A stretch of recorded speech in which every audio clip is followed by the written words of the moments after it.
What's up, everybody? Welcome to episode 11 of Bob's Garage. Today, we're going to tackle that coolant leak.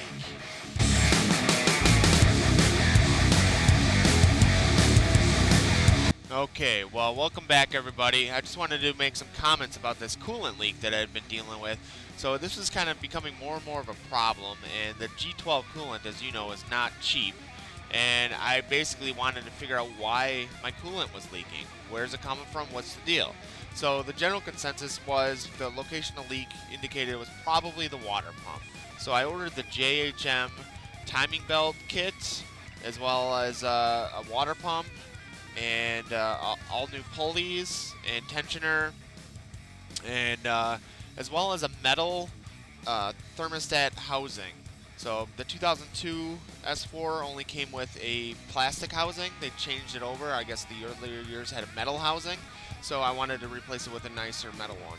So this is the kit that comes from JHM. I highly recommend it. The instructional DVD is worth its weight in gold if you've never done anything like this before.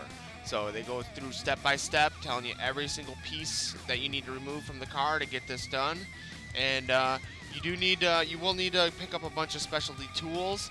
I did pick up a cam lock bar. I picked up a crankshaft lock pin, and I also had to pick up a different large socket so I could manually turn over the crank by hand. So this is my timing belt. So this is a problem that I was having as well. See all the shit everywhere, all the black stuff? When I was checking my oil for the last couple of weeks, I was noticing this black stuff on the tip of the dipstick, and it was driving me crazy. I was like, oh my god, am I losing a rope seal or something? I don't know. Well, after I took apart the car, the timing covers, I found this stuff everywhere. And if you look closer, you can see the belt, the timing belt that is, was actually rubbing on the dipstick tube. So all of that black crud, that's timing belt material shaving off and falling down into the dipstick tube. So here you can see it. And this was the stuff that was on my dipstick tube every time I would check my oil. I could not figure out what it was. So, like I said, the timing belt was rubbing on that long dipstick tube that you can see there, which should never happen. Thank God I was able to find this before the timing belt broke eventually. Now, what I determined or figured out was the car had the water pump changed previously by a shop, and there you can see how it's rubbing on the dipstick tube. The previous shop installed the wrong water pump on this engine. So from what I could tell, it looks like they installed a V8 water pump rather than the correct water pump for the V6.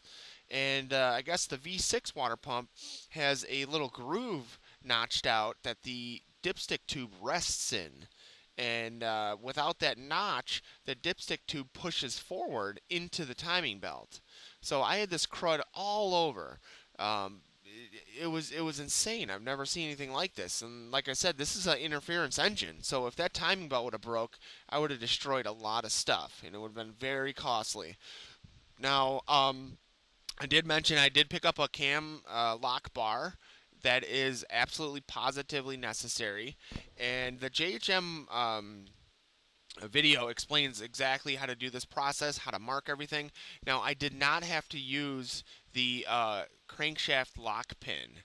So it was. This is a Tiptronic car. I don't know if the manual cars are easier to get to, but I could not get to the location on the driver's side bottom of the engine block to insert that lock pin. So here you can see I had everything lined up.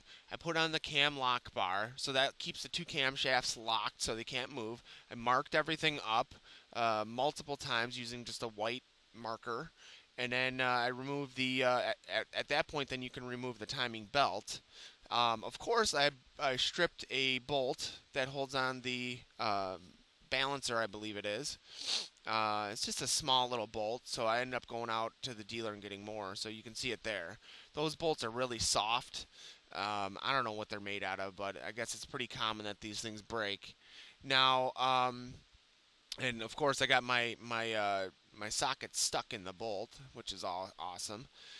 What else? So once I got the cam lock bar in place, I marked everything, but as you can see here, the coming up here, the the timing marks on my balancer were just a little bit off. So I thought that was kind of odd, but I just took note of it and made it the same. So this is after I pulled the balancer. You can see the all that black crud. It was just getting everywhere inside the timing covers. So this was kind of down below. Look at it gumming up all the gears. Everything was just disgusting. So I did have to clean all this out. I probably spent more time cleaning all this out and trying to blow it all out and get all that junk out. So here's the dipstick tube and how the belt is cutting right into the dipstick tube. This is the new water pump. You can see my flashlight. That's where the groove is. Now, this was this wasn't too complicated. I was a basket case because this is I've never dealt with a car, worked on a car that had dual camshafts before, and it was fun. It was cool. Here's the power steering pump, which is on top. You can see two bolts sticking out. There's one bolt in the back that is kind of screwed in straight down, and then here's where the water pump actually is located. And then there is the thermostat, and you can see there's just oil and crud and gunk everywhere. So I had to clean it all up and inserted the new water pump. And basically the new thermostat housing. Here's the old one. This is the stock one that's plastic for a 2002, and the stock one here is held on by 3 bolts. The new one that I replaced it with is a metal one, and it's the metal one is only held on with 2 bolts. So here's the dipstick tube, and you can see it looks like someone literally just took a hacksaw and cut straight through the dipstick tube. So that's the work of the timing belt. The timing belt sliced that channel right in there.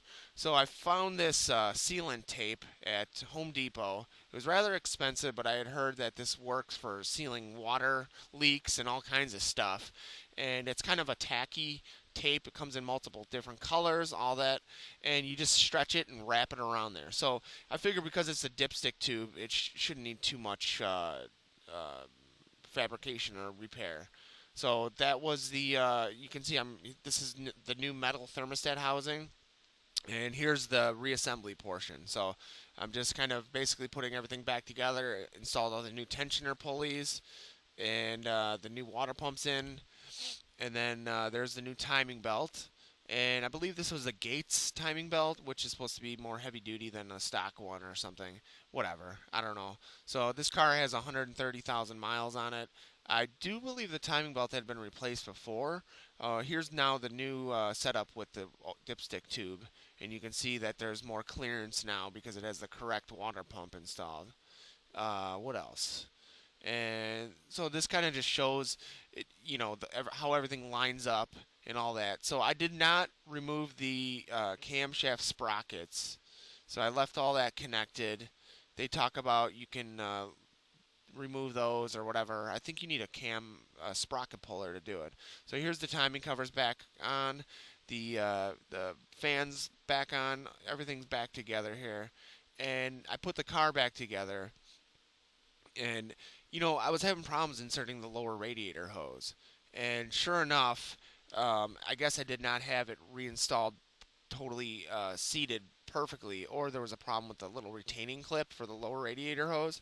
And unfortunately, after the car had been warmed up, I had let it run for probably about 30-45 minutes just to, after filling it up with coolant, I used my airlift system to replace the coolant. You can see here the lower radiators blew off after it was already heated up. So it just shot my G12 coolant all over. That was probably about a $25 mistake. That the pipe was, or that the lower radiator hose was not on all the way. So stay tuned for more, and thank you.